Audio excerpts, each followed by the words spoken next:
En tant qu'entrepreneur pressé, j'avais l'impression de perdre mon temps en méditant. J'avais du mal à rester immobile plus que quelques minutes. J'étais vraiment pas un bon élève pour la méditation.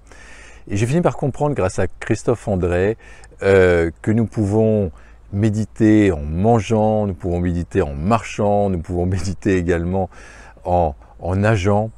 Et même en faisant des choses désagréables, on peut méditer. Par exemple, on peut méditer en faisant la vaisselle, en faisant les courses. En tout cas, j'ai compris que lorsque je râlais pour faire quelque chose, lorsque je faisais quelque chose à contre-cœur, eh bien, je ne respectais pas la vie. Bonjour, ici Ludovic Bréant, je suis entrepreneur et investisseur immobilier. Alors aujourd'hui, je vais vous proposer 3 stratégies pour relier méditation et action. On peut avoir l'impression que c'est antagoniste, mais non, puisque nous pouvons méditer avant l'action.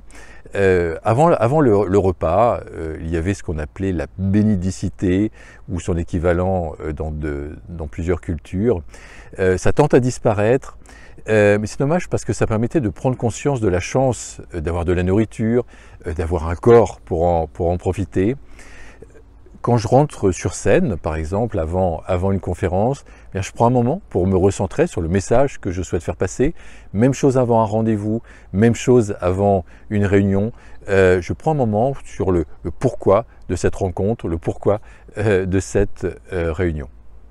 Donc nous pouvons méditer avant l'action, nous pouvons méditer pendant l'action. Donc là, ça rejoint la pleine conscience. Donc c'est être présent à ces actes. Quand je marche, eh bien je marche. Quand je conduis, je conduis.